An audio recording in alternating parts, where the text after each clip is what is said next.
Buen día, ¿cómo les va? Saludos. ¿Se levantaron temprano a ver a los Pumas?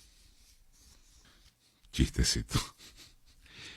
El jueves, créase o no, se cumple el primer año de gobierno. Y como todos los aniversarios redondos, invita al balance, ¿no es así?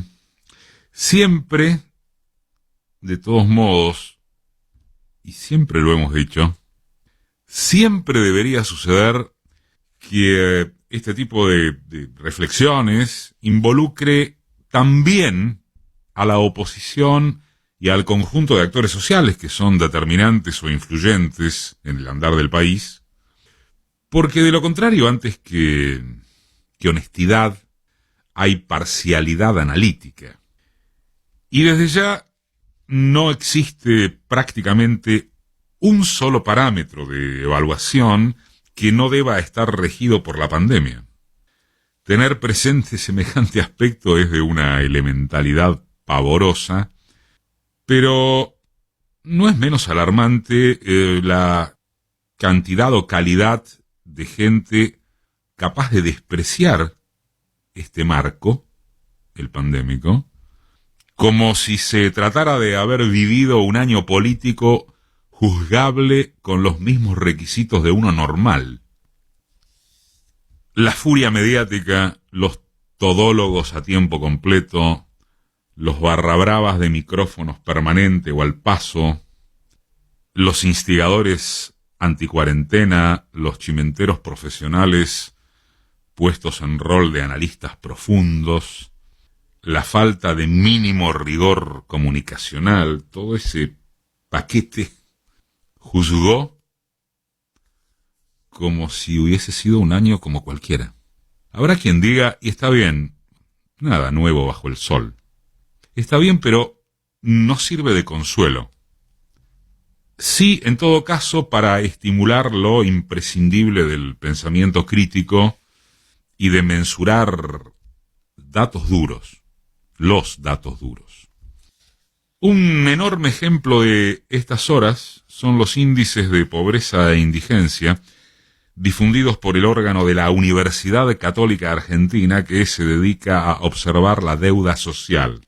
Se llama así incluso. Según la UCA, la población bajo línea de pobreza aumentó en forma dramática, medida estructuralmente a través de 3 o más carencias, no solo por nivel de ingresos, entre julio y octubre de 2019 y 2020. Esa fue la consideración central de la trituradora mediática, que ignoró el párrafo en torno de lo más grave que sería la situación si no hubieran mediado las disposiciones gubernamentales para reducir los efectos de la parálisis económica. El 55,5% de los argentinos recibe ayuda estatal, contra poco más del 40% que era asistido en 2019. En números redondos, el cálculo da que sin asistencia del Estado habría más de un 53% de pobres en lugar del 44% observado. Y la indigencia no sería del 10%, sino cercana a un porcentual de 30%. Asimilan ese número. Análogo a esa lectura ignorada por la inmensa mayoría de los medios, la cifra de muertos evitados gracias a las medidas de readecuación sanitaria, tomadas desde un primer momento, nunca fueron ni serán noticia.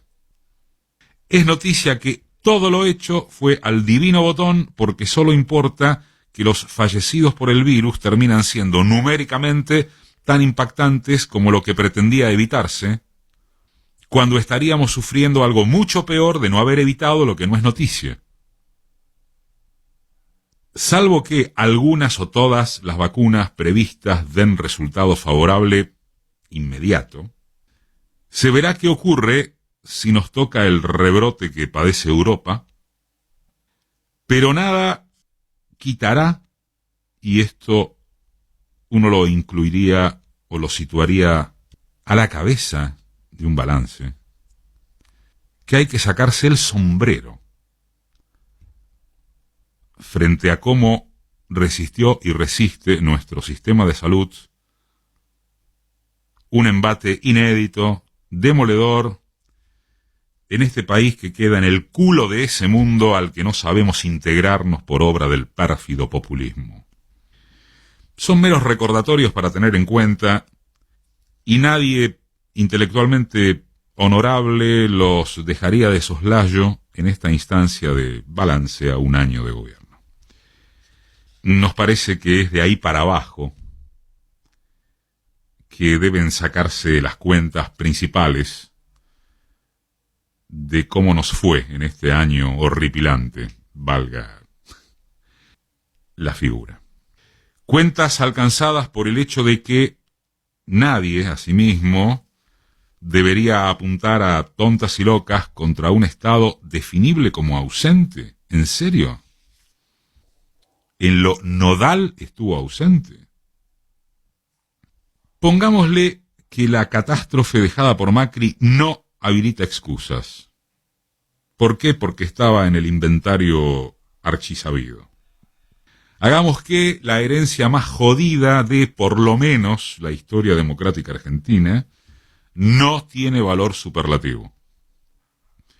Así hubiese ese hándicap para quienes detestan al gobierno de los Fernández. Es difícil de concebir que no se reconozca absolutamente nada de lo que quiso, supo o pudo hacerse.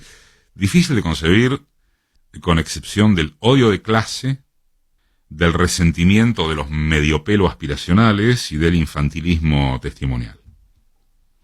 Y aquí serviría detenerse en el siguiente desafío, facilongo.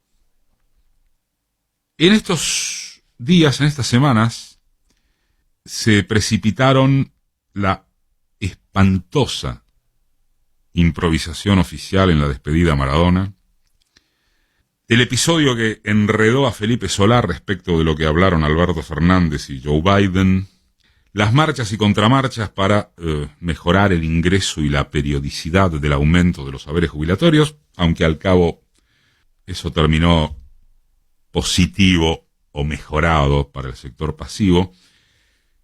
Pero, en síntesis, todo eso que se precipitó redondeó una imagen de gobierno profundamente desordenado.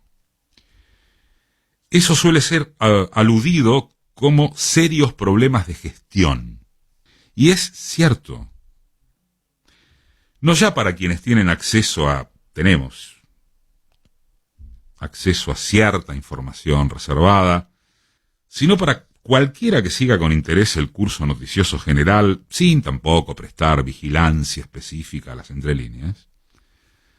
Está claro que el gobierno es un despelote organizativo. Un despelote. No se coordinan acción y comunicación. Se entrega campo orégano a la burla de los facilistas. Se corre detrás de lo que dice un presidente que atiende al periodismo con una disposición e intensidad casi cotidianas, jamás vistas, con todos los riesgos que eso supone, porque de tal manera es imposible no quedar sujeto a contradicciones y metidas de pata. No hay un vocero que imponga o conteste agenda. Sí hay chicanas y movidas para perjudicarse o ventajear entre los propios. Pero entre eso, tanto más. Y concluir que la gestión se equivoca gravemente en su norte político, hay una diferencia abismal. Entonces, ¿de qué errores se habla cuando se citan las fallas de gestión? Es decir, ¿cómo se caracteriza gestión? ¿Solo desde su sentido burocrático? ¿O a partir del cumplimiento eficaz con sus más y sus menos de las expectativas básicas? ¿De qué es acusable el gobierno en términos de sus grandes líneas, en apenas un año de ejercicio, este año, por fuera de las eternas sacudidas en la cotización del dólar, que si es por eso nadie terminó de controlar nunca.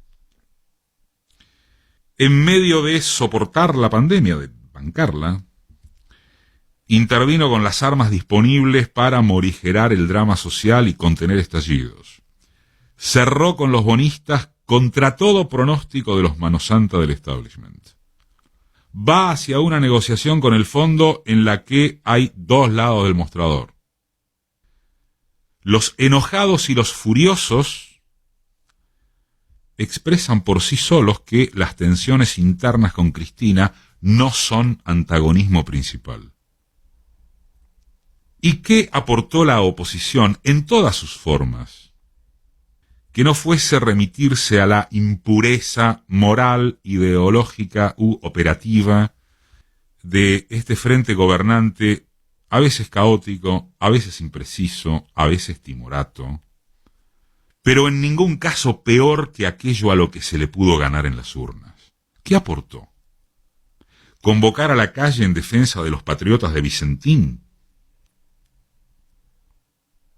¿O en nombre de una república impoluta que sus añorados cruzaron de mesas judiciales, redes de espionaje, supremos cortesanos que intentaron colar por la ventana, testigos truchos, servicios de inteligencia a disposición periodística? Miren lo que ha dictado la Corte sin ninguna explicación al rechazar la apelación de Amado Boudou, que fue condenado a 5 años de prisión. ¿Por qué? Por la declaración de un testigo pagado para que lo acusara. ¿En serio esa cofradía aporta la advertencia sobre una justicia calamitosa, que se avanza con un ajuste antipopular y que el lugar más rico del país es una víctima presupuestaria? ¿En serio? De vuelta, hágase el esfuerzo de meter todo en el balance, porque si no pareciera que basta y sobra con críticas unilaterales.